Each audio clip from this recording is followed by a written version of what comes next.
time to go down to the basement. Take that VHS out of its sleeve and get ready for some frights.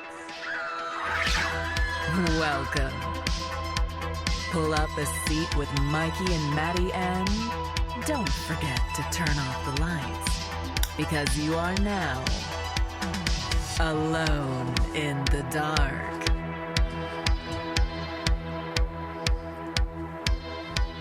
Hello, everyone. Welcome to episode 101. Mike, this is like 101. It's like the intro course you would take in a college, right? It's yeah. Like Horror 101. This is episode 101. Is there a song that's like 101? That's Hall & Oates. Yeah. And it's one on one. One on one. I'm so sorry. I wanna play that game tonight. Oh, that's a great song. I'm infatuated with that song. Well, we're singing podcast style here, Maddie, tonight for episode 101. Yeah. 101, Mike. And it's October, Matt. It is second week of October. Yes, which is kind of fun. It's like it's finally feeling like fall, right? Are you feeling fall? I definitely am. The temperature is cooperating. Yes, it is. Mm-hmm. I have my my shirts, my longer sleeve shirts out. I'm feeling really good about that. Awesome. I'm also watching tons of horror movies. Well, we got to just really quick. Salem's Lot just came out on Max. You just finished it. I finished it. You did not. I'm still working on it. What are your, just like without like spoiler free, like initial review? So very, very, very different from the book. Okay. Very different from, well, yeah, kind of very different from the Tobe Hooper TV series from '79. Okay. Changed completely. The ending is something different. I kind of dug it, but I realized why some people might not like it for some reason. Gotcha. But I thought it was pretty good. Like, not, and if you're looking for gore, look elsewhere. That's all I'm going to say. Oh, okay. So it's more about sort of the creepy feels kind of. Absolutely. I see. That's my kind of, I love that. Of course, yeah. Especially on like a dark, cool night. High production value. Well, that's the one thing I noticed was how awesome the production value was. It was really well done. Yeah. So if you don't have Max, I know Matt and I highly recommend that you subscribe to it just for a month just to watch Salem's Lot. It's pretty awesome. Yeah. Yeah. So what else is going on, Matt? We got a lot going on this month. We got a jam-packed episodes. The one thing I did want to talk about at the top of the episode is we also have coming this month Tricks or Treats 2. We do. And then we are ending on October 22nd. Tuesday night. Yep. Tuesday night at 8 p.m. Eastern Standard Time. We are doing a kind of a look back on Halloween Ends. A reappraisal, as I'm calling Reappraisal. Yep. And this is the first time we are going to stream live on YouTube. So we do have a YouTube channel. So if you search for Alone in the Dark Podcast, you'll find us.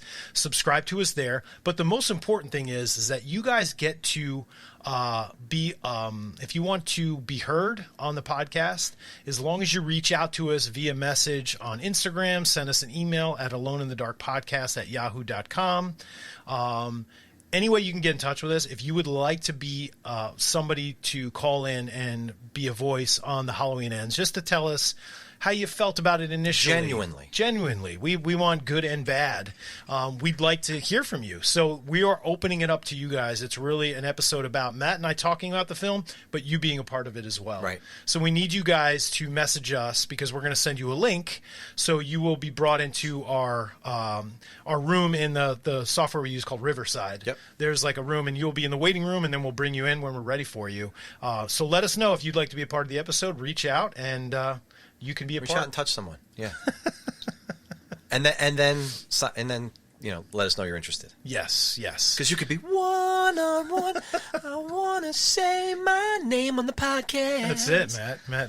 Ripping it into the lyrics that make sense and deal with what we're talking about now. What are we talking about now, Matt? What are we going to be talking about tonight? Episode 101, Mike. We are all about 1988's Night of the Demons tonight. Let's do it. This place was once a funeral parlor, wasn't it? What was that? Run! We're gonna get out of here! Get up, Judy! I can't! Yes, you can! Night of the Demons. Where you going? The party's just begun. Rated R. So this is we're going to talk about, like we always do at the top of the episode, the nostalgia of the film, and it's one of those ones that I'm curious to hear the first time you saw it, because I know that you had seen movies really, really early. So let's get into nostalgia. Let's do it.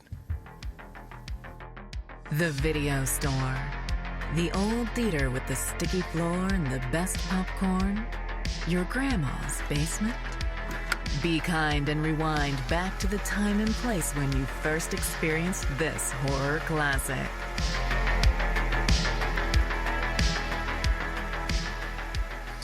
So, Matt, tell me and the listeners the first time you had the pleasure of seeing Night of the Demons. Yeah, so this is 88, remember. So already I'm a young teen. So I did not, I couldn't go to a time machine, and just the movie couldn't, release the movie 5 years earlier. So I was already, like I said, a mid-teen. So I saw it at Mikey D's house, my buddy, who I talk about incessantly on this podcast because I saw many things at his house. Right. This was one of those.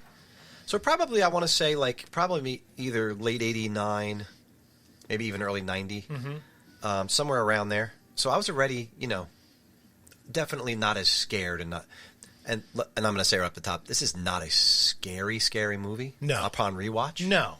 That's definitely now. And certainly I was too old then to be really scared by it. Sure.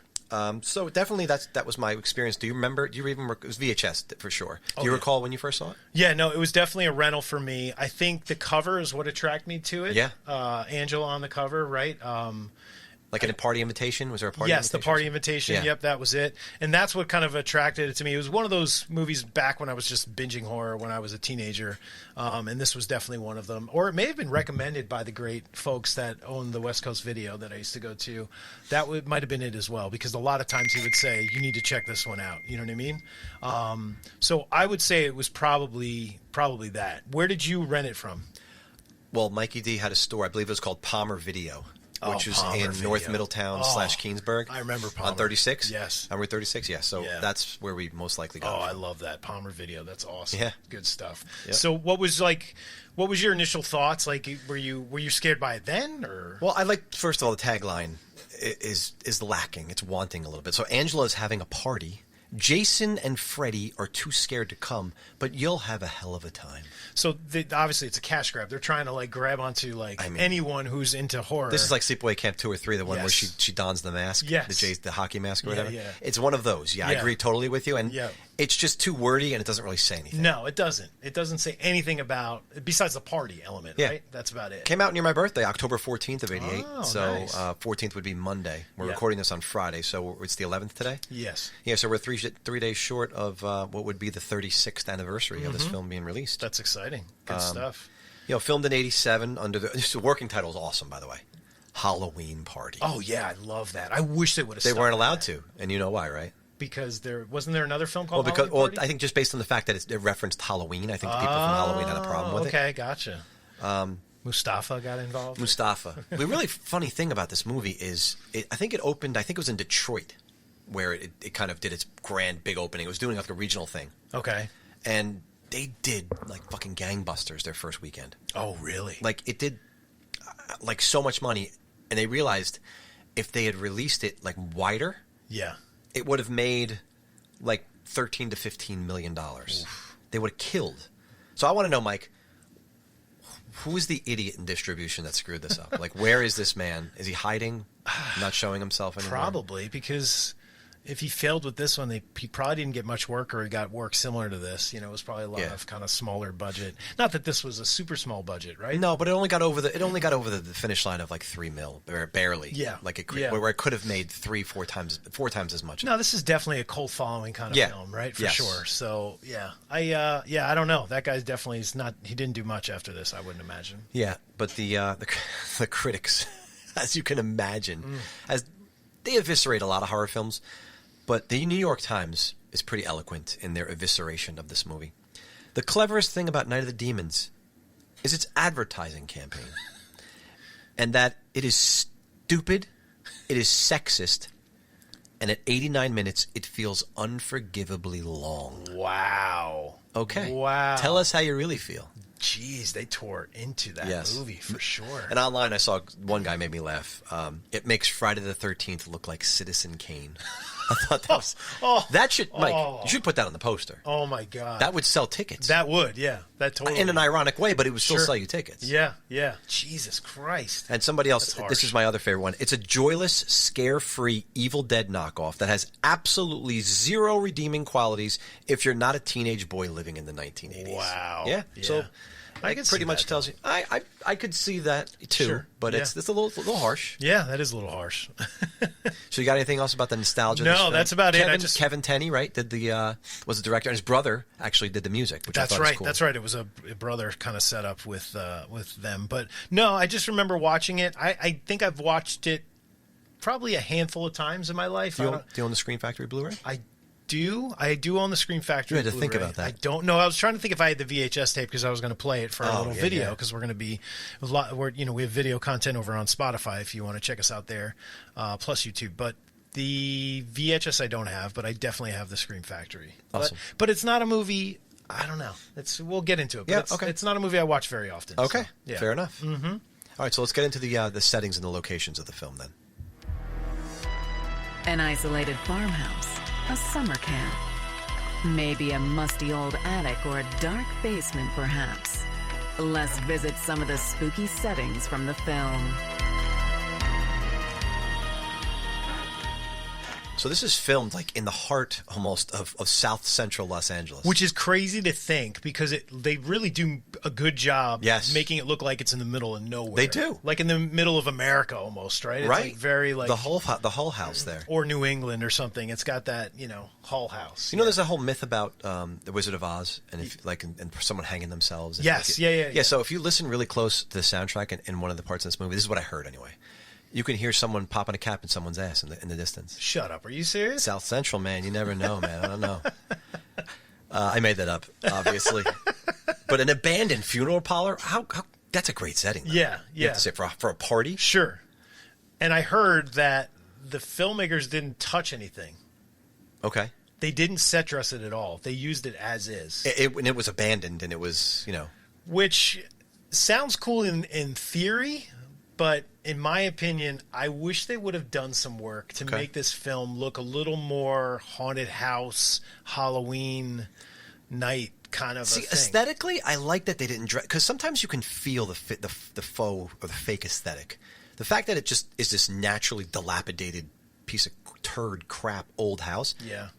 You really don't get a more natural setting than that, right? Since it is kind of genuine. It's true. I don't know if it's like that partially, and the lighting in this movie, something about the lighting bothers me. It's budgetary. It definitely has some limitations. Right. It doesn't look great. No, it doesn't look great. It's very dark. Yeah, it is dark. But it's like very like bright in spots. Like, you know what I mean? You could tell they just had big lights and they would turn them on and shoot them in one direction. Yeah. And that was it. And they were like action. You know what I mean? But I just wish they would have done a little more to make the house look a little spookier. But Hull House itself, like with the mortuary with a violent past, is kind of a cool setting. Yeah. And great. Perfect place for teens to have a Halloween party, right? I think it would be sad for us not to talk about the opening credits. Which I think is pretty amazing. It is. Yeah. It's almost like a Henry Selick, Tim Burton-esque type of a we intro. could almost talk about it in our scene section, but I feel like there's other scenes that we're going to take some time it is on. like one of the best parts of the movie. It kind of is, when we're kind of like showing our cards here a little bit at the top of the episode, but the credits, you could tell they spent a lot on that. And it was no cards really shown, Mike. No cards. It was a really cool animation sequence at the beginning. Yeah. That goes on for a long time. And they must spend a pretty, that's got to be 9 minutes of They did a lot of work on that. That was pretty long, right? Yeah. I agree. So you mentioned it, Mike, the scenes, and that's where we're going next to talk about the best and scariest Let's scenes do in it. this movie. This is going to be the fun part of the movie, Matt. Let's do it. Here are some scenes that will make your hair stand on end. They made Maddie's fall out completely. Okay, Matt, so there is a lot to talk about with this film as far as scenes goes, and I know you and I we have separate notes, but a lot of our scenes are going to carry over. I know Should they be, are. probably, yeah. So I think we should just get it right off the bat. Let's talk about the opening scene? No, not the opening scene. I want to talk about Suzanne's lipstick scene because I think that's you want to go right there. I think that's the most memorable scene as far as most boys And people. You see this movie, there's a scene that just makes no sense whatsoever. So in the story, Suzanne is the first to get possessed, right? Suzanne, yeah, she's early on. Yep. She kind of... That's Linnea Quigley's character. Yes, yeah. and the possession is like what? Like smoke that kind of gets breathed into somebody? Yeah, kind of. Yeah. That's the effect that they do, Yeah. right? And did they do that? Antihistamine. Did they do that in reverse? I guess they must have, right? They must have. Yeah, they had someone blow something out and they just reversed it, which I thought was cool. It was a cool practical in-camera effect. It was, yeah. So Suzanne starts to act a little funny, right? Yes. She goes upstairs and To the bathroom, I think, of all things. to the bathroom. Yeah, all places. And she does sort of like a tribal application of lipstick all over her face. It is bizarre. She's possessed at the time, granted. Yeah. I think she would have done this had she not even been possessed. But anyway, she is possessed to excuse the wacky behavior. Yes. But obviously, it's just an excuse for Linnea to show her sure. her greatest assets, so to speak. And that was my question to you.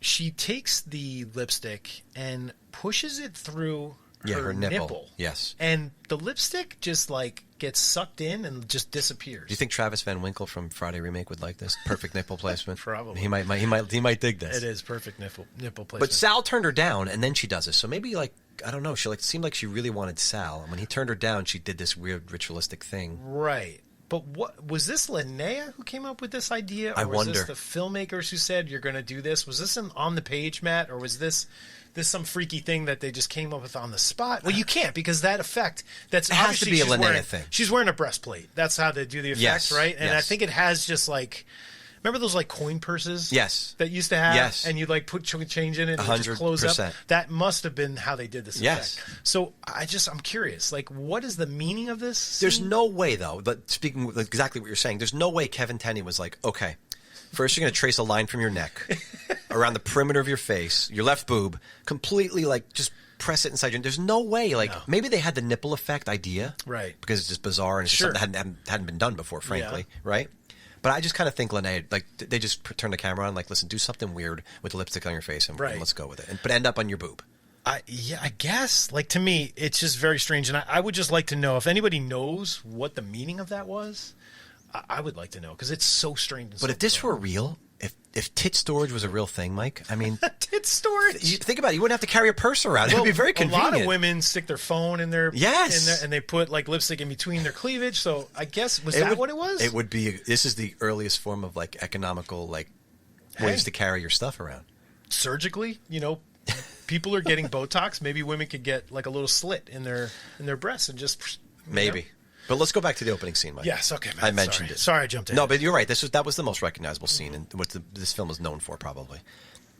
But Stooge, man. Oh, my I mean, the jack-o'-lantern on the roof of the car, Stooge drinking behind the wheel, throwing the bottle out of the window, mooning the old man. But, of course, the actor Stooge, he was like some prudish dude who would not expose his own ass. Right. So he has his drawers on. He has his boxers on or Yeah. whatever. I think that's hilarious. Like, That is he funny. moons the guy with his Moons undies the on. guy with his boxers I mean, on. that's so stupid, but so funny. At What the same guys are like, in my contract, you cannot see my ass? time. I mean, they did it in Greece, for God's sakes. Right. Yeah, that's a weird request. But hey, whatever. Everybody has their limits. But it kind of sets the whole Halloween thing. Like they're on their way to the party, right? Yeah. Or on the way to. So it does set the whole scene, which is why I mention it. Sure. Yeah.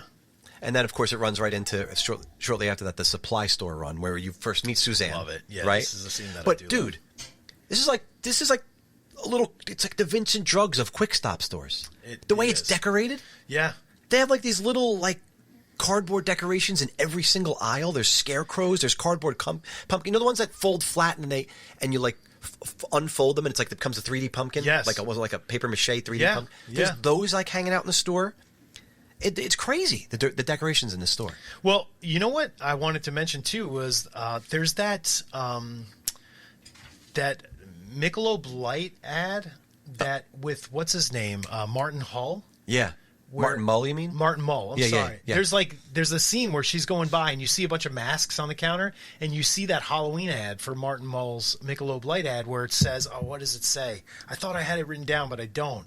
I But don't it's remember. I great. don't Go recall. back and look at it. It's really awesome. It's like a funny thing that they did. Wait, here it is. It was for a beer called Michelob Dark. Okay. Yeah, and that was really, really cool. So if you look for that, it's just kind of fun. That's really funny. Halloween nostalgia, because I remember seeing those back in the day, going into like liquor stores. But what and little stuff. liquor store / cigarette spot is this decorated for Halloween? Well, this is about the only. This is the problem I have with this movie. Is this is about the only Halloween feelings. feeling you get besides some of the characters. But it's pretty from the damn costume. good. No, it is. That's the part I like. It's They like, seized upon the opportunity. It's like our Vincent drugs. Yeah, exactly. Yeah, that's in this I movie. agree. Yeah, definitely. So I think if the lipstick scene is not the most famous scene, Mike, Angela's dance well, yes. would probably take the cake on that one too. And what is she dancing to? It's like she's dancing to something some Mira punk song or something. It's like No, it's like a famous punk song. yeah. But the dancing is pretty But how crazy. come every movie we do? Stigmata Martyr. Yes, is the name of the song by yes. Bauhaus. Bauhaus, correct. Yep. How come every film we do has like this iconic dance scene? And we did Creepshow with Ed Harris's dance. We did obviously Friday 4 with Yes. Jimmy's. Yep, Jimmy's dance. What is it that this is another Hall of Fame dance scene? Listen, And it is. if we ever make a horror movie, Matt, we're going to put a crazy dance. No, we scene have in. to. You have to. Because this is too good not to mention. Like Yeah. this is going to go in the top 5 memorable horror dances. There's no question. This is It going to be like is. number 3. Oh, it's up there. Yeah. And by the way, she was a dancer. Oh, that's right. That's The right. actress who played Angela is definitely like she kind of choreographed her own piece here. Yes. Which I thought was really cool. Yeah, I think the Linnea's choreographing like shoving things in her nipples, Lipstick in and her this nipples, girl's yeah. actually doing a legitimate yeah, dance she's pulling art form. the nipple coin purse trick. Oh God! But I mean, what do you think? Any thoughts about that scene? Just the way the Stooges reacting and stuff. I think it's good. hilarious. You know what I mean? I think it's kind of fun. It's definitely off-putting, but In what way? it's just watching her dance, and just her. I mean, she's good though. You can tell she's really good. good, but it's just strange. Why would she just start dancing in the middle of this party? Well, she's possessed at this point. Well, yeah, she's possessed, and I guess this is the possessed part of her coming out. Yep. Seduce it's- the boys. Right, that's what she's doing. Linnea and her were like, what did Linnea say? Like, I hope you invited some cute boys. Yeah, to yeah. the party." Always. It's always about the boys for Linnea. Mm-hmm. Yeah. So now you have Linnea in the bathroom with the lipstick scene, and then of course Jay, who's the big dumb jock, I right? love, yeah. The idiot. He comes in, and of course, oh, you want to have sex? Oh, he never passes up a time to drop his Right. drawers. So, one of the more gruesome moments in this whole thing, because really this movie's kind of icky and gross in parts, Yeah. but this scene was like the most gruesome because she literally takes both of her thumbs and jabs them into his eyes. You remember Yeah, this? That was such a cool effect. Oh man, Love it's it. like mid hump. Mm-hmm. It's a pretty sad way to go, but Yeah, it is. Not a good way to go. that was a good scene. Yeah, that's a good scene. We'll get into it when we talk about characters, but I love Roger. Roger's awesome. Roger. But Yeah, we'll get to Roger. Roger's We're going to talk a lot about Roger Roger's escaped attempts. Like, Yes. I love anytime he's trying to get out of the house, just makes me laugh just because I really, really love his character. His kind of panicked reactions, especially when he's like praying and begging, you know what I mean? Like any scene with him in it, just being like, I got to get the fuck out of Yes. here. I don't know. I want to recut. Remember the trailer for Don't that Edgar Wright did for Yes, Grindhouse? Don't, yes. If you think about going in the house, don't. Everything is Right, don't. yep. I want to make one one Get Out and and cut it with like Roger trying to get scenes from this movie where he's trying to escape Hull House. Yeah. But that other thing is Max and Franny's death in the coffin. Oh my God, the coffee. Who decides to have sex in a coffin, Matt? I don't know. I think some people that are listening to this might actually entertain doing that. Possibly. There might be people into it, but yeah. And then God bless you. If you're first of all, if you're that limber. Yeah. And secondly, if you have a mind that's dark enough to, to mix sex and death in that way, I don't think I could do it. Right. Do they both die in the coffin, or does one of them get out? I'm It's trying to disturbing. I think I'm not sure if Franny does or not, but Max gets like slammed on his arm again. And remember, Stooge is slamming the thing down on his Yes. arm. That Oh, was that's right, pretty, that's right, Pretty yeah. nasty. But then, listen, we always encourage everybody, and I want to make sure we mention this again. Go watch the movie before you listen to this episode. If you've gotten this deep into the episode already, turn it off. Go watch, and then come back and listen to the episode. It's much more rewarding that way, especially if it's fresh in your mind. Yeah. Plus, there's some spoilers here, so Yep. if you don't want to spoil, go ahead a couple minutes here. But the ending, Yes. right, with the old man and his wife. Okay, yeah, the twist Where ending. does this come from? So this is where it's strange. It's almost like it's like an anthology film in the sense that they have like a wraparound, right? Which makes no sense in a full-length film, right? The whole thing with the guy, like what's the payoff is that he was such a dick to the teenagers that he gets his revenge in the end? I don't know. But it's so weird because He got mooned? poor what's her name just was trying to help him, right? Yeah, she was. She's trying to help him, and he's like, "Get away from me, you whore," or whatever. And then, like, he's this terrible. Maybe person. that's why. I guess, but it's like you've forgotten about him at that point, and then all of a sudden, they're walking home. They've made it through. Yeah. And all of a sudden, Yep. And then all of a sudden, there's razor blades. We're coming back to the old guy and meeting his wife. And his wife putting razor blades. Well, in obviously, he's a dick to everybody. I guess that's the lesson. Of obviously, that yeah. That he could be hitting her, or God forbid, anything like that. Out of the possession scenes, Matt, I think hands down, Stooge's possessed transformation is probably my favorite because I just love the effects and the makeup and stuff, the way they made him look, and just his like awkward, just his crazy antics, like he just gets crazier and crazier. And so it's a perfect segue into characters, but first, a word from our sponsors. Are you having fun listening to the guys? Well, give me your eyes and your ears, only for a moment. I just want to tell you that there's more to hear. So much more. Join our Patreon for lots of bonus Alone in the Dark content. Go to patreon.com/Alone in the Dark podcast and help to support the show.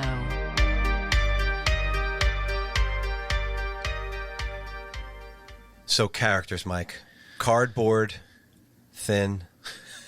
Does the name Frank Welker mean anything to you? I know Wes Welker from the Patriots. Wes Welker was a receiver for the Patriots. I'm not talking about him. I am talking about Frank Welker, who was the voice of Fred Jones since 1969. He did the voice of Fred Jones for Scooby-Doo. I believe he's the voice of Angela. Like her demon voice. Yeah. Oh my gosh, that's crazy. Where are you going? Cool. Well, let's get more into characters, Matt. Let's do it. Whether it's Dr. Cruz or Dr. Chalice, Alice or Annie, Tommy or Teddy Bear, many of the characters from this film also made a permanent mark upon your horror hearts.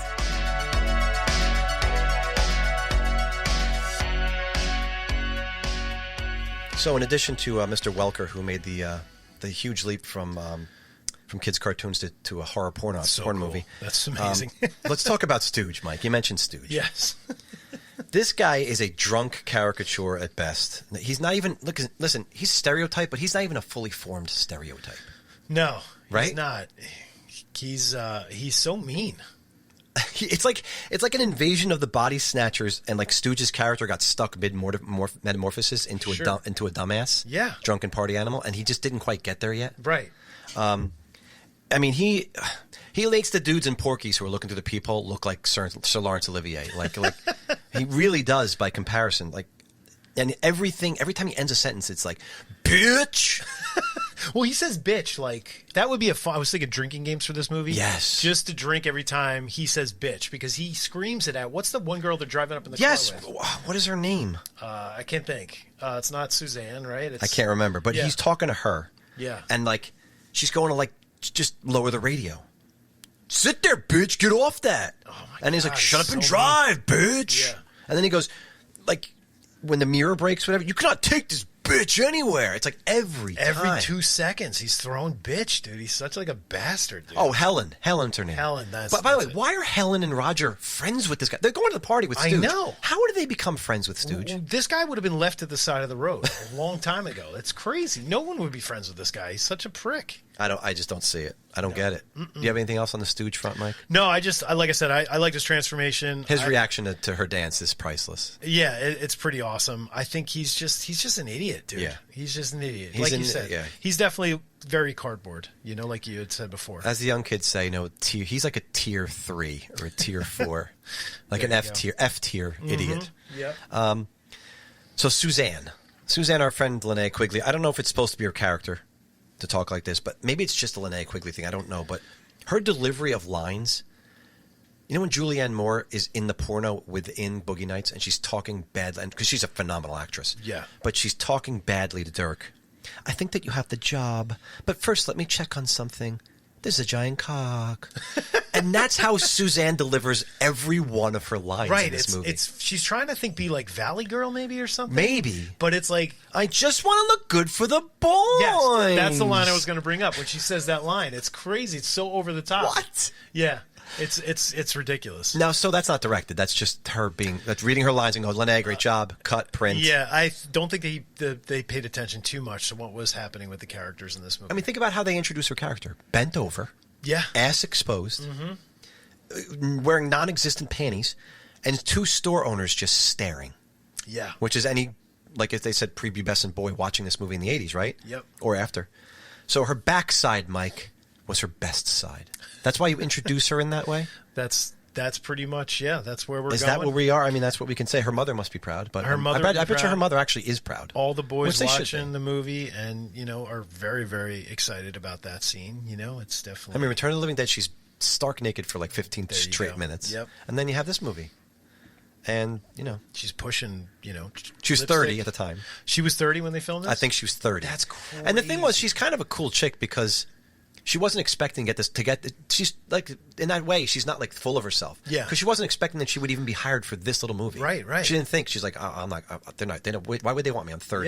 Yeah. She was kind of insecure about it, which I think is like cool of her. Yeah, that is kind of cool. That makes me 30, like that's respect wild. her as a person and an actress. 30 years old. That's awesome. Yeah. Good for her. For a teen movie, which is why kind of she was like, they're not going to hire me for this. Why would they want me? Yeah. But then like, because you're Linnea Quigley. That's why they want you. Yeah.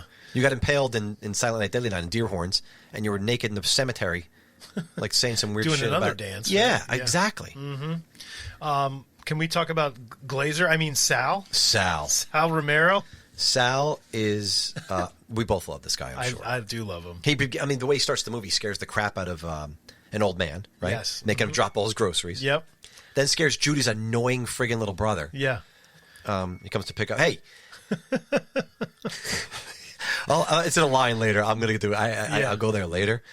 But his opening lines. I mean, he even scares Jay in Hull House by popping out of the coffin. That's Remember right. at that one yes, point? that's right. Yep. He's a one-woman man, though. You have to say. He wasn't invited to the party. Is that He was correct? not. Yeah, that's right. No, he came to pick up Judy Yep. when she's dating, obviously, Jay. Yes. Completely different guy. Yep. But he is a one-woman man. He's only after Judy. Right. Think about it. He turns down Linnea Quigley in the bathroom. He does. He could have had her. Yeah. Could have. Yeah. Yep. So yeah, he's definitely one track mind kind of guy. He's a one woman girl, but I just love his kind of like his very like we appreciate it. It's very like Brooklyn. He's just like, hey, you. Oh yeah. Is Judy home? Think about it. Even Angela seduced him with the dance. He turned that. He wasn't even enticed by that. Yeah, he wasn't into it. Yep. Mm-hmm. So Mike, true. He's a fifth-rate Kevin Dillon. Yeah. But he gets to be the hero of a movie. He gets to be the hero. He dies a valiant death. Like he's sacrificing himself so his girl Judy can live. I mean, that's pretty freaking awesome. Yes, it's pretty crazy. Even in this wacky, really skewed plotless movie. Oh my gosh. But he jumps between. There's one part where they're on the roof. Do you recall this? Yeah. And he actually towards jumps. the end? Yeah, towards the end. Yeah. It's the end. It's toward the end because it's like the climax of the movie, kind of. But he jumps between Angela and Judy to try to intervene. But he literally almost knocks Judy off the fucking roof. Right. Yeah. He almost kills her. Yeah. Almost just completely kills her. Oh my gosh. But that's Sal. Yes. Now let's get to Jay, Mike. Yes. Jay. All right. This jerk. He begs Judy, skip the school dance so we can go to Angela's party. Right. To go to a Halloween party and then doesn't like Judy guess? She's like, I hope it's not Angela who's having the party. And he's like, well, it is. Yeah. He's like, it is Angela. Let's go. I want to be with the other girls. Let's skip the dance. Mm-hmm. And by the way, I'm going to show up at your house and I'm not going to wear a costume. No, he's so lame. So lame. I mean, Halloween poser of the highest order, this Tool. They should have just called him Tool. And when they pick up Max even goes, hey, I didn't think Jay would wear a costume. He's way too cool for that. Wait, time out. Too cool for not wearing a costume? Yeah. I'm sorry. Everyone, I could think 95% of the people that are listening to this right now, I'm sure they think wearing a Halloween costume is the proper and cool thing to do on Halloween. Yeah, right? Of course. I mean, and everyone was wearing one. It wasn't like, some people were, some people weren't. Everyone wore a costume to this party. And if your girlfriend's mother offers you fudge logs, God. you say yes. Oh, my God. You don't turn them down. Logs. Jesus he is Christ. a fudge log. That's my name for him now. He's a fudge log. So gross, those things. I mean, Mike, he's the type of guy, like, he thinks it should only take him one date with Judy to score. Mm-hmm. That's what he thinks. Do you recognize the actor that played Jay, Maddie? No. Do you remember the movie Heathers? I was just going to say, he's one of those dudes. He's one of the jocks that they get set up and they get killed and they make them look like they're gay. Yeah. I That you say that now, and this, matter of fact, Heathers was a year after this. So so there you go. he went capitalized right on his fame from Night of the Demons. Yes, fame. Oh my god. Like this is like you said, Glazer is a really good analogy and a good comparison here. Yeah, for Sal. If he was, if Glazer was in this movie, he'd say, "Hey Jay, you little fucking weirdo, you know that?" I mean, I cheered once during this movie, and it's during it was the end credits. But no, I'm joking. It was Jay's death scene. Okay. Because of how slimy and pathetic he is, and Judy's a prude. I get it, right? Yeah. But she's in the girl next door type of way. She's it's innocent. endearing, and it's not, Sure. But he's just like, got no. morals. Oh, there's a girl in the bathroom and she's half naked. Fuck it, I'm going. Yeah, he doesn't care. But if Jay had kept his dick in his pants, Mike, maybe he would have been able to keep the eyes in his head. You see how that works? Yeah. Speaking of keeping dicks in your pants, Matt, how about Billy, Judy's sister? Billy. Is he the biggest Judy's fucking brother. Judy's Yeah. brother? I'm sorry. Is he the biggest fucking pervert? Like, he won't stop commenting about his sister's boobs, dude. You're right. He's hiding in her closet to get a look at them, right? God. Isn't he? Yeah, he's hiding, and he jumps out while she's in a bra that's like a lace bra see-through, right? Incredible. And then he's saying something to Sal about her boobs. You know? He is. Dude, it's like ridiculous, dude. The kid cannot stop talking. He wants to about it. vicariously live through Sal if Sal could get Judy. Yes. He's like, oh, yeah, you scored my sister. Let me know how it's going. Oh, my God. Hey, it's sick. Yeah, it's just sick. it's sick. I don't want to spend any more time on that idiot. Let's go to the main event. Sure. We'll get to Judy and Angela, right? Let's do Angela first because we're saving this guy because this guy's too good. Angela, Mike, has a great plan of using her friend Suzanne's ass to distract the store employees so she could steal Smart. supplies for a party. Genius. Was that the plan, or did it just naturally happen? I couldn't figure that out. I think it's Angela's plan. It was a plan. I think so because she's hosting and she wants to, like, obviously have the right ton of supplies. I just wasn't sure if she saw it and said, "Hey, I'm going to capitalize on this." I couldn't tell in the movie. No, I think she was. She's spirit, but then she's, we get a little bit deeper into Angela, and she's spiritual. Like they have a kind of a seance, right? She's attracted to the paranormal.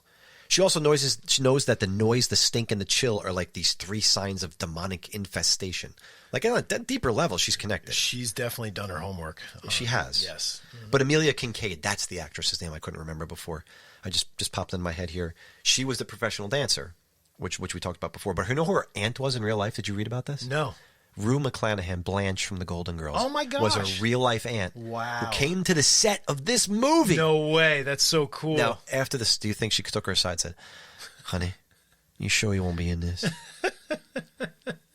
What do you think the conversation was? Oh my God, that'd be amazing. Like, you'll do better things after this. You'll do better. Yeah. All right, Mike, let's get to we have Real two more quick, characters. before we jump past Angela, what 90s actress do you think took inspiration from Angela? TV actress or film actress? Film. Not Winona Ryder. No. The one from The Craft? Yes, Fairuza Balk. I was just going to say. See? So as soon as you said that, I'm like, yep. Connected. Right? Yes. She must have been a fan of this movie or drew inspiration so I bet you're right. That's a good call. Just That's the a way really good she call. talks and acts and stuff. You know what I mean? It's very, very That's much. a really good call. Yeah. But as soon as you said it, I'm like, yep, that makes a lot of sense. So we're talking about Suzanne now? Now, let's. Well, we did Suzanne. Oh, we did already. We're going I'm to talk so about sorry. Judy last because she's the main character. Yeah, oh, that's right, But Judy, really, yes. the main event is Roger. It is Roger. And Matt, I have something special for you. You do? And our listeners tonight. What do you mean something special? We're going to play a little game tonight, Matt. Okay? A Roger game? It's a Roger game. It's called What Would Roger Do? Let's get into it, Matt. All right. What would Roger do? All right, Matt. Here we go. So, welcome to What Would Roger Do? The Alone in the Dark podcast game within a podcast. So, I'm going to give you some scenarios, Matt, and I want you to tell me What what would Roger do? Okay? Here we go. Scenario 1, Matt. Roger walks into a haunted Starbucks, and the barista is possessed by a demon. What would Roger do? Roger is sprinting for the exit. He's sprinting for the exit? I'm so sorry, Matt. You were wrong. Roger would drop his coffee and run for the door, mumbling about the power of prayer and swearing off Starbucks forever. So you were partially correct. Okay. All right. So I'll give you partial credit. All right. All right. Scenario 2, Matt. You ready? Yeah. Roger is stuck in an elevator with a demon playing elevator music. What would Roger do? Ask him for some Cool in the Gang or Earth, Wind, and Fire. That would be the smart move, but no, Matt, I'm so sorry. Roger would press every button and frantically scream, "Not today, Satan!" while awkwardly humming gospel music to drown out the elevator music. Of course he would. Okay. All right. Here's the next scenario for you, Matt. Are you ready for this one? Go. This is bringing us to modern day here, Matt. Roger is browsing Netflix and accidentally clicks on The Exorcist. What would Roger do? Check it out because he's curious to see how it compares to Night of the Demons. Matt, that is so wrong. There's no way Roger would do that. No, he would immediately shut his laptop, throw holy water on the screen, and go straight to bed with a Bible under his pillow. All right, then. All right. All right, I got one more scenario for you, Matt, before we end this game. Roger gets lost in a corn maze at night, and he starts hearing strange whispers. What would Roger do? Start screaming, "Get me out of here!" You would think that he would. You're probably pretty close. But he would drop to his knees in the middle of the maze, shout, "This is not what I signed up for!" and wait for someone to rescue him. That is what would Roger do. Thanks for playing, Matt. We really appreciate it. Over my here. God. Mike, Roger. That was brilliant, by the way. No, it's all That's fantastic. Dude, a black guy who survives to the end of a horror movie. Yes. I wanted to mention this because this is unprecedented. Yeah. All they do in Scary Movie and every movie that's meta of any kind is reference the fact that black guys don't survive to the end of the movie. That's true. And obviously, Get Out, right, to the end of the movie pretty Yes. much. Mhm. But I'm talking about 1988. Yeah.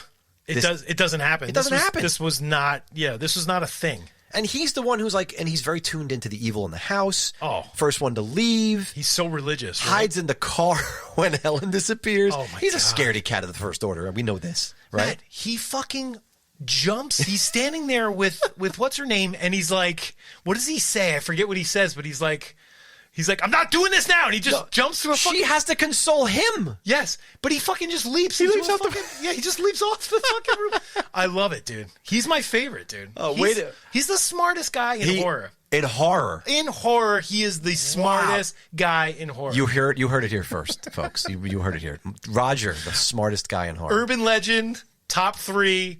Roger, smartest guy in horror. Boom! I'm laying it on the table. It's a bold statement. I'm going to back you on that. Like you said, jumping out a window. Yes. Instead of being stuck in a house with demons. Sounds good to me. Yeah, that's it. Dude, way to sit curled up in a paralyzed ball of fear. Instead of helping Judy struggle like as gas hoses like from the crematorium or like remember she's trying to like drag him over to light the thing. That's right. And he's like hell no. He's just sitting there like rocking himself back and forth. Oh my God. Dude, when they're both trying to get over the wall, he of course gets himself to the top first. Oh, of course. Of course. And then after offering his hand to help Judy, he sees all the demons coming out of the house and he's like, fuck this shit. He literally falls to the other side of the wall and leaves her there. Oh yeah. No, he doesn't care. He's thinking about one thing, Matt. He's thinking about himself. He is. Yeah, he doesn't care. He's not a gentleman. No. Like Shaft, this guy ain't. When there's demons in the area, there is no gentlemanly conduct with Roger. At least when Judy falls off the roof, he catches her. Yes, or I should say, she lands on him. Well, yeah, that's probably what's happening right there. But Roger's amazing, man. I love Roger. He's so great. I just love how throughout the whole movie, he's just kind of weaving in and out, just trying to get out. Like, I don't know about this. I think we should go. Yeah. He's the best. So Judy, Mike, last person here because we got to hit the road here. No, not hit the road yet, but we're gonna get quotes, right? Yeah, sure. We got some stuff, but we've talked about this more than anyone has ever talked about characters from Night of the Demons before. But Judy's the good girl. She is dressed as Alice in Wonderland for Halloween. Obviously, very symbolic. Sure. Not as easy as Jay thinks she is. Obviously, Nope. which gets my vote. Yeah, Jay I love thought that she slept around, but she really didn't. I mean, in a film How that you dare could he? you could argue there are a lot more people that overacted. I say she gets the overacting award. For this She movie. definitely does. Yeah. The scene where Mac's severed arm grabs her leg and Max and Franny pop out of the coffin. I mean, I get it. You'd be scared. I'd be scared. But the way she screams, like the fit that she goes into is just ridiculous. Mike, is Judy a final girl at all? That was my question to you. I would say I think Roger's more the final person. You know what I mean? Yeah. Like, she's definitely along for the ride. I'm going to ask you another question. Is she the most annoying final girl in history? Oh, yes, without a doubt. The most. So we have the smartest. We have the smartest. Give me some other guy in horror. Yeah. And we have the most annoying final girl in horror in one movie. Yeah, I think so. Well, who's more annoying? This is why we did this film, though. This is special. I guess this is like the cool part of this movie is to talk about these two characters. But who's more annoying? Who would you say is more annoying? I mean, than her? there's so many I can't think right now. Final Girls? Yeah, really? Give me one. I think she pretty much tops the list. Right? Oh, that's what I'm saying. Yeah, I mean, don't I think can't it's think of anything anybody that's really more annoying than her. Yeah. Well, if anybody knows someone more annoying than her as a final girl, let us know. I'm going to prove why she's the most annoying right now. Okay. Okay. Angela and Stooge have Judy and Roger trapped in this crematorium room at the end, like I said, right? Yep. And Judy says this. They won't go to hell tonight because Halloween, right? That's why they won't go to hell tonight, right? Remember what Helen said, Raj? Didn't she say tonight's a special night of evil? Remember? Didn't she say that tonight's one night of the year when all things unclean are free to roam among it? Remember? That's what she said, right, Raj? Right? That's literally it's like crazy. It's like the cheerleader from Fast Times. Yes. When she goes, we got a lot of spirit, everybody, right? And we're gonna destroy Lincoln next week, right? This is and like nobody claps. Nobody claps. So I'm not clapping for you, Judy. No, I can't. I agree. I love your character and that you're chaste and you don't want to sleep with Jay. I applaud you for that. But you are freaking annoying. Yeah, she's a little annoying for sure. Yeah. I mean, listen, she she does rise to the occasion. She burns Stooge and Angela. But Mike, she practically kills Roger herself with just her exasperating diatribe. I mean, she practically dies. It's so true. It's so true. So is Roger's biggest threat to surviving the night? Is it Hull House or is it Judy's fucking mouth? I think Roger's only thinking about anything that's supernatural and possessed because as soon as he walks into that house, he's like, this ain't right. We got to get the fuck out. But she's annoying, right? Yeah, she's annoying, right? So let's speaking of characters saying things, Matt, let's get into the quotes of the film. What about the best quotes from the film? Let's take a closer look at what the characters were saying.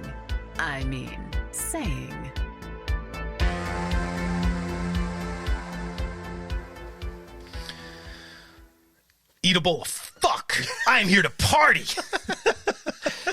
Do you know who used to say that? No. On his comedy stage show? Who? John Belushi. Are you serious? That's where he got it from. That's fucking Isn't crazy. that weird? But it's kind of cool that he's, not I'm going to say method, but obviously he was an actor who appreciated other actors. Yeah. So, and he obviously saw or heard about John Right. Belushi saying this at some point. Yeah. But to insert it here, Yeah. it's bizarre, but somehow kind of funny. And That is and funny. really cool. Oh, that's awesome. I'm glad you started with that one. That's I a think great way to. That's just one that stood out to me for sure. Dude. Yes. Go tell that pretty little piece you call your sister that a handsome hunk Sal is here. Tell her I brung my pet snake for her to play with. Dude. That's awesome. Dude, I love him. I really He's got way do love too much Sal. confidence for He does. who he is. I but do love him. I love him too. Yes. All right, you ready for this one, Matt? Yeah. You love this one. Do you guys have sour balls? Why, we sure do. Too bad. I bet you don't get many blowjobs. Bet you don't get many blowjobs. Oh, God. Who remembers sour balls? Like Sour. Is that what you called them as a kid? Because I don't remember ever calling them sour balls. I don't know, but I bet you that joke was like the writer just couldn't help, like just couldn't wait for that to happen. Like, people are gonna love this joke. I'm trying to think if I even knew what that meant when I watched this movie. I don't know. Sour balls. Like I was probably like, I know what a blowjob is, but what does balls have to do with a blowjob? You know what I mean? I knew because I was old enough when I saw this. Well, you had an older brother too, so That's true. Yeah.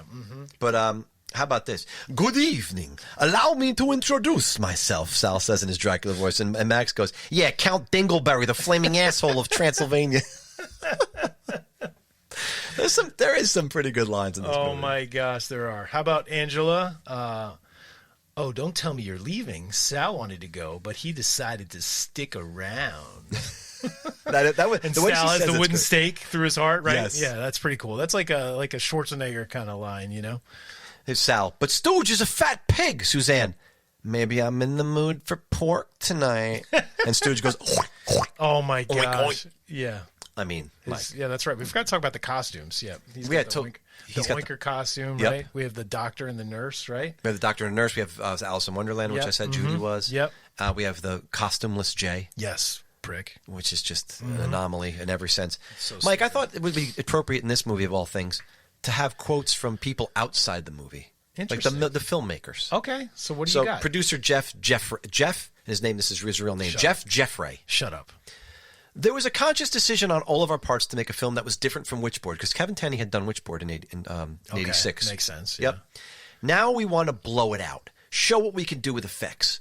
Enough of all the, the drama and character development and all that Jesus, stuff. wrong move, Mike, buddy. Are you serious? enough with the character development and all that stuff. Oh, my God. That's how he describes, that's everything in a movie.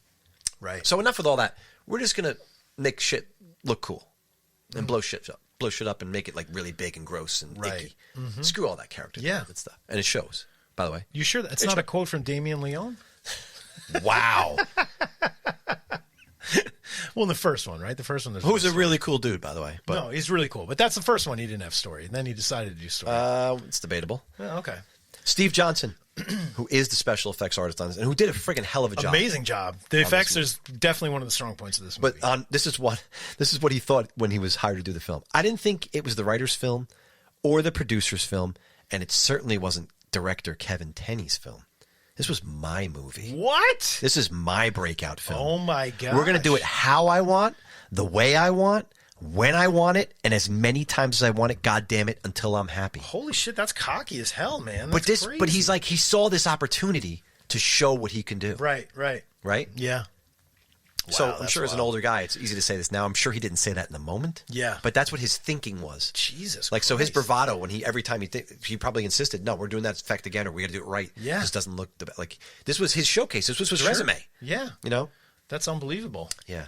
So that's pretty special. All right, so talking about the music, Matt, why don't we discuss the music of the film? Let's do it. Did you hear that sound? No, not the screaming. From memorable tunes to stabbing synths and haunted strings, it's time to discuss the music from the film.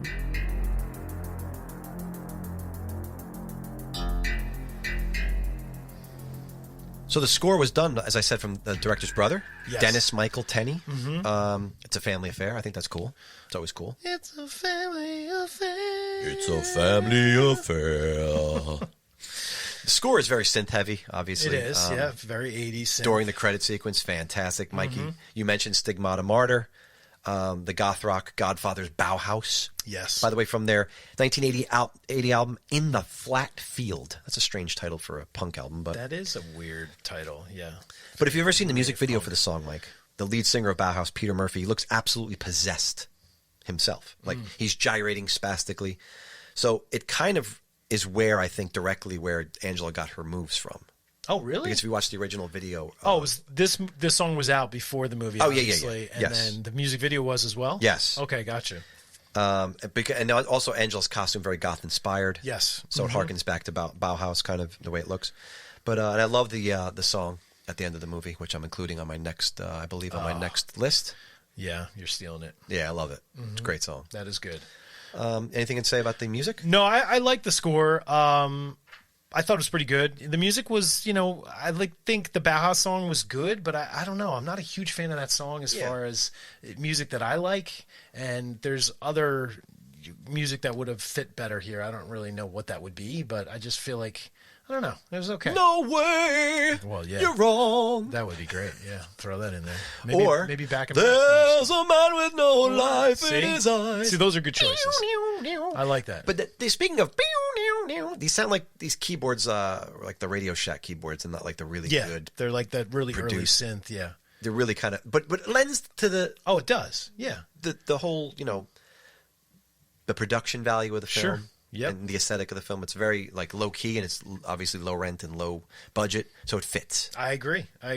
So, Matt, I think we need to talk about how we feel about this one. I'm kind of I think you know how I feel. I think I know. I don't know if I think where you're going right now. All right. Well, we're going to see. We've sort of discussed our scores and stuff for the past couple films that we've done with our new format here, but I'm curious to see where you're at. So let's get into it. So what did you think? How does this one rate on the Nightmare Index?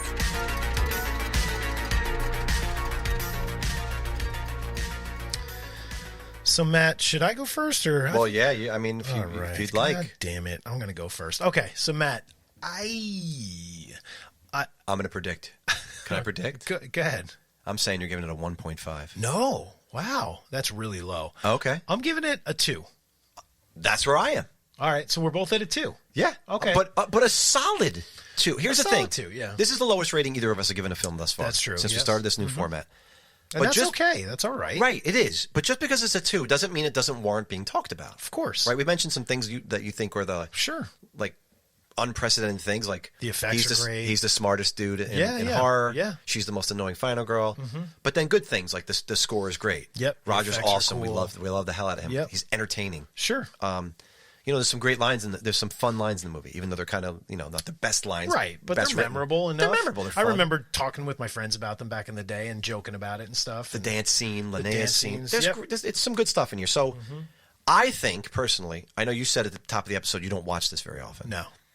This movie is kind of rewatchable for me. Now, I don't do it every year. Okay. It's not like that compulsively rewatchable, but I definitely, every other year, I would consider putting it on, like maybe September-ish. Sure, okay. To get in like a Halloween vibe, start getting the vibe and stuff. I mean, Steve Johnson's makeup effects, you already said. Amazing, yeah. He did such a good job. Performances are rough. They're rough. They're not great. It's over the top, but not like good over the top. It's like it's Fine just, for this movie, I guess. Yes, yeah. Right? I don't know. I guess. It kind of takes me out of it. But here's my biggest issue with this movie, Matt, is that it's supposed to be a Halloween movie, and it doesn't feel like a Halloween movie. That's fair. It just doesn't at all. It's this, like, you would think, oh my God, it's a movie about a Halloween party in a funeral home. Like, yeah, that's awesome. Right. But it just doesn't feel that way. There's not enough Halloween nostalgia. Well, because in there I guess or they something. couldn't steal enough decorations from the liquor store. Linnea should have bent over for a longer Well, period that whole of time. shelf, the Martin Mull fucking ad and everything. That would have been awesome if they brought Martin Mull they with should them. have been drinking Michelob Dark. That would have been a great tie-in That with would be Michelob. Perfect. And then they could have brought him to stand in, or his cardboard cutout or whatever. Now I want Michelob Dark. Oh my God. But listen, it is a Halloween set film. I know it doesn't acquit itself very well on that front. Right. But, it's rare that you have a Halloween movie that's set on Halloween that's kind of entertaining. Yes, it's true. It is true. It's way too juvenile to be taken as a serious film, obviously. No, it can't be. So I can't give it, just based on that alone, I can't give it more than a 2. No, I agree. 2 is, I feel like, a really fair number to give this film, for sure. But what's not to like? Halloween set, really good special effects. It's a slasher and possession film kind of mashup. I don't know, man. It's a 2, but I feel good about it as a 2. Yeah, I would agree. I feel like 2 is like a fair representation of the film. Again, not Halloween enough for me. Acting isn't great. Right. A little too over the top for me. But like you said, you watch it every other year. I might watch it every 5 or 6 years. Okay. Or if someone hadn't seen it before, it would definitely be a fun movie to watch with someone that Or with an audience. An audience would be fun. Yes. I would see this in theaters Yes. for sure. Yeah. This would be a party because you don't have to pay attention too much. You can No. it's just super fun. And you could do like a Mystery Science 3000 thing where you can kind of talk over it. Oh and yeah, have fun with it. that would definitely be fun. So Mike, if you had to get a tattoo based on this film, Oh shit! what would it be? Can we tell you mine? Yeah, let's hear yours first. Mine what would do you be the think? pumpkin from the opening shot on top of the car. Oh, I didn't even think of that. Yeah. That's cool. I would go with the Michelob Dark ad with Martin Mull. That would be your tattoo? I think so. Wow. Yeah. No. All just- right. Yeah, it was either that or the tit with the lipstick going through it. Maybe. You would get a tit No, I tattooed wouldn't. I on would your body? never do. Oh, Are okay. you crazy? And there's no way. Actually, get it right in the center of your chest. So it looks like you have 3. 3 nipples. Oh my gosh, it'd be awesome. So, Mike, we always do this now at the end. This is kind of a new thing, the tattoo one. And what does this pair well with? I got a good one, Okay. but I want to hear what you think. Well, you go first because you just threw this at me again, and I didn't think about it. Okay, 'cause so I remember we did this last time, but I am totally pairing this with Killer Party from 1986. forgot. Oh, that's a good one. Yeah. Like, in order to join a sorority, you got these 3 friends. They go to a hazing party in an old house. Yep. Where a sadistic, bloodthirsty, demonic spirit is lying in wait. Hello. It's like the same plot. Yeah. But and I really like Killer Party. But the party scenario, old creepy location, demonic spirit, sounds like a drive-in match made in heaven. I like it. I'm going to go with we're going to go decade jumping. All right, good. Since we talked about Angela and who was influenced by Angela, we're going to do Night of the Demons and The Craft back to back. Oh, nice. Yeah, I don't know. I just thought it'd be cool. That is cool. Let's watch the Possession sort of. Have you seen the remake? No, I haven't. Like 2011 Yeah, or I haven't. 9 or somewhere Have around there? you? I have not. What's her name's in it? I'm not sure. I can't think. It's a famous actress. But I have it. I think it's on Tubi right now. Okay. I believe. And I do want to check it out. Or it just left Tubi, as a matter of fact. I hope that's not the case. 'cause I It's wanna going to see be it. somewhere else. That's just how those things always work, And then what about the sequel? Have you seen the sequel? No, I haven't. Okay. Have you? A long time ago, but I'm definitely going to rewatch. 'Cause Oh, okay. I'm interested. All right, cool. Because Angela's in it. I don't know that the same actress is in it. Yeah, I Oh. think she actually might be, Oh, really? but it's Angela again, and I'd be interested to see what they do. You'd see the sequel, right? You'd I would watch check it out. Yeah, I would definitely, especially if it's supposed to be on Halloween again. I don't know. Maybe, Yeah, I'm not sure about that. maybe it's on Christmas. Wow, dude. He's got a vendetta, folks. He's a No, vendetta. I don't. Matt, before we go, let's talk about Patreon. Our last episode on Patreon was...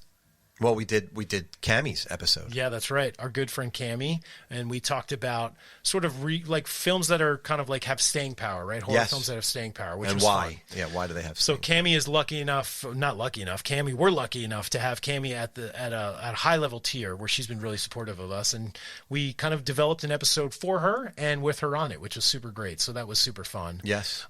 This month we're not sure what we're doing yet, but it's going to be fun. But if you do like what you hear here at the Alone in the Dark podcast, you can always jump over to patreon.com/Alone in the Dark podcast and support us. You know, Oh, please do. and you could also support us by leaving us a review on Apple Podcasts or Spotify. Give us a star rating. And we are on YouTube also. So if you want to jump over there, especially if you're going to join us for the Halloween episode on October 22nd. October 22nd. If you're interested, DM us. There's a link. Yep. We'll send you the link. Send you the link. Yeah. And you jump in the waiting room and then we'll bring you in. Standing in the waiting room. Yes. You hear that Fugazi song? Dun, dun, dun, dun, No, dun, I don't dun, remember dun. that You don't know one. that one? No, I don't Speaking think of punkish, we talked about Bauhaus, but now we're talking about Fugazi. There you go. Well, thanks guys for listening. I can't speak tonight. Fugaz. Thank you, Fugazi. See, you said Fugazi. That's awesome. Thanks for listening. We do have 2 more episodes this month. We have Tricks or Treats 2 and Halloween Ends. This is why every month should be October. We It produce really so much should. more content. I know we do. This is like our seat. Well, this is our time. This is your time, everybody. In here, this is our time. That's it. Well, have a good rest of your October. We'll see you for Tricks or Treats 2 in a little bit. Take All right, care, guys. Take care. All right, bye. You survived. Wasn't that a good fright? If you enjoyed the nostalgia trip, award us with a shiny 5-star review. Now it's safe to flip the lights back on and jump back to reality. See you again next time when we're once again alone in the dark.